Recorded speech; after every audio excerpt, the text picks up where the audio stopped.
Hi. What happens when we dream? Where do we go? Is it our subconscious?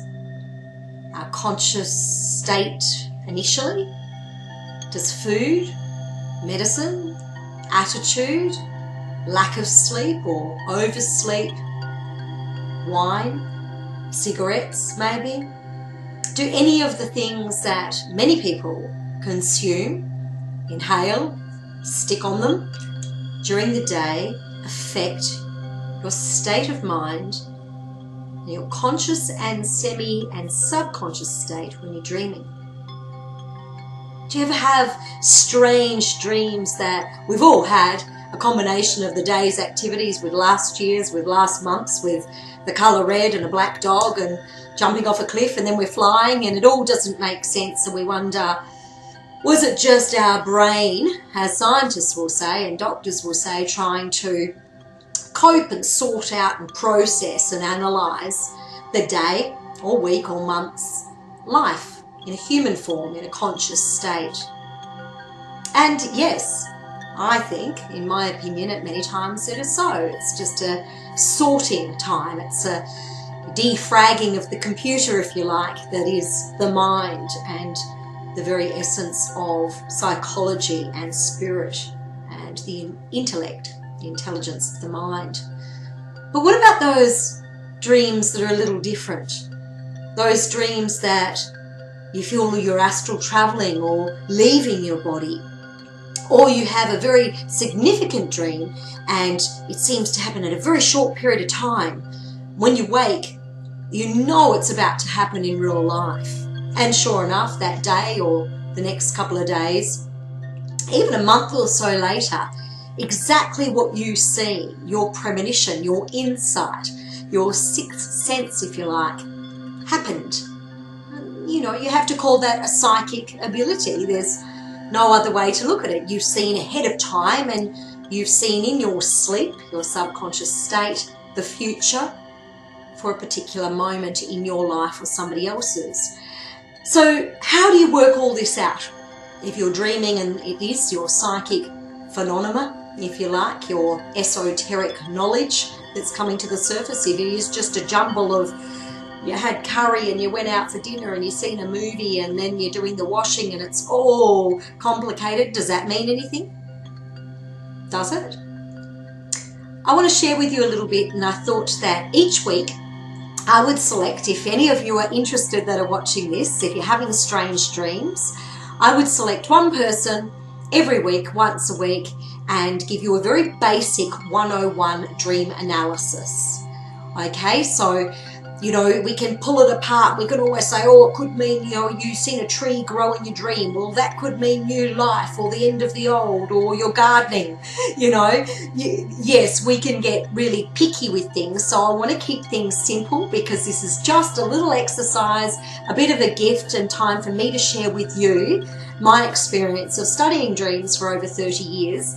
And I've got so much more to learn and to learn from you and with you, but I'd like to also share with you in saying that what I've learned and what I've come to recognise as significant, important dreams, premonitions, if you like, warnings, alerting us to our own inner self and awakening and spiritual evolution, and just random sorting and how to separate that and make sense of it and let it go.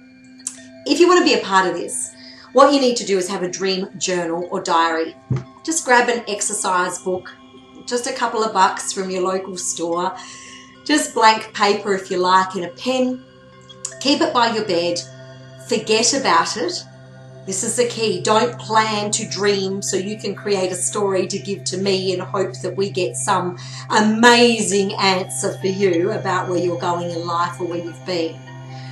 Just put it aside on your bedside table or cabinet or next to you, where you rest.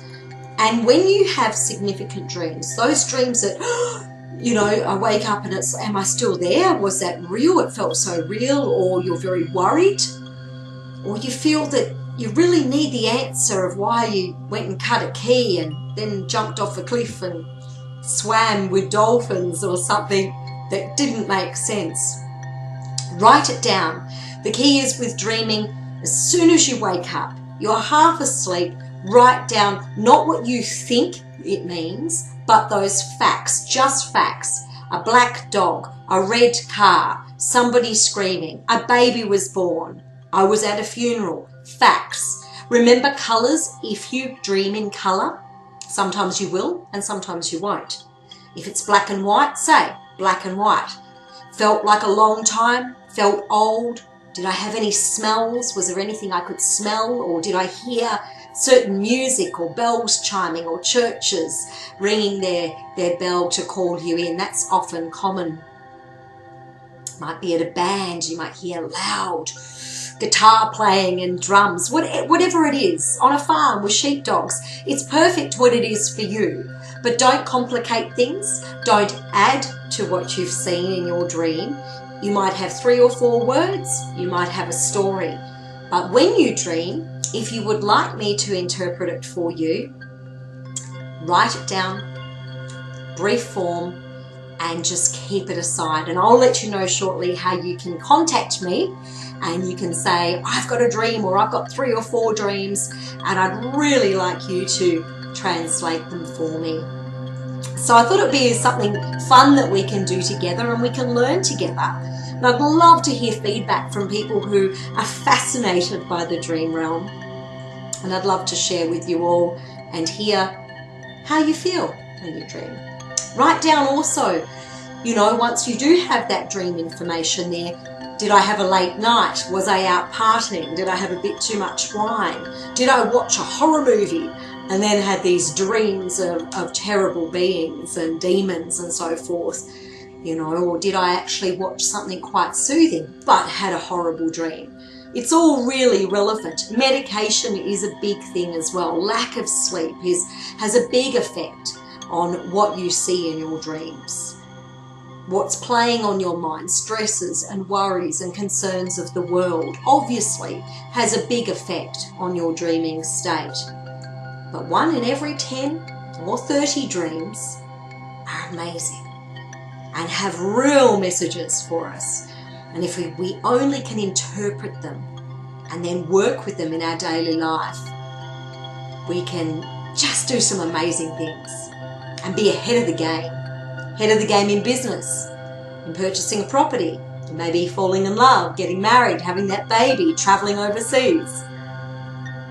There's so many things that your insight, your sixth sense, your subconscious, your psyche wants to share with you. Your spirit guides. What about, are you dreaming about spirit guides or animal totems or shamans or deceased relatives or dogs or cats or houses that you used to live in, perhaps in another lifetime? The topic is endless and I would love to share it with you. So remember, write down in snippet form what you dreamt, and then think, once you've woken up and gone about your day, really think about, and you must do it on the day when it's fresh. Don't go back 3 or 4 days later, because we add to things, life changes, our mind's busy. Don't do that. If you've not had time to write it down, let it go. You'll have another dream. But do write down, if you do have that time and you do want to focus on this, what you ate and all those other points, medication, how much sleep you had, whether you had a fight or whether you made love. It's all relative. Let me know and I'll let you know how I'll select randomly. I'll pop everybody into a barrel and or perhaps a cauldron or a witch's hat. I'll pull out a random name, Spirit will direct us, and I will translate that person's dream, so it's completely fair. Whether we get 2 people doing this or 502 people doing this, I look forward to it while I can and while I'm back in Australia and I've got the time to do this. Let's have some fun and let's learn a lot more. Remember, what is it? 4% of our brain that we use? Really, it's not that much, is it? I look forward to seeing you really, really soon. Maybe in the astral plane, but certainly online. Blessed be.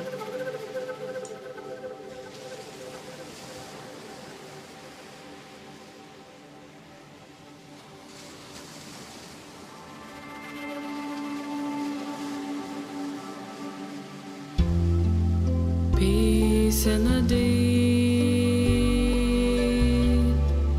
places.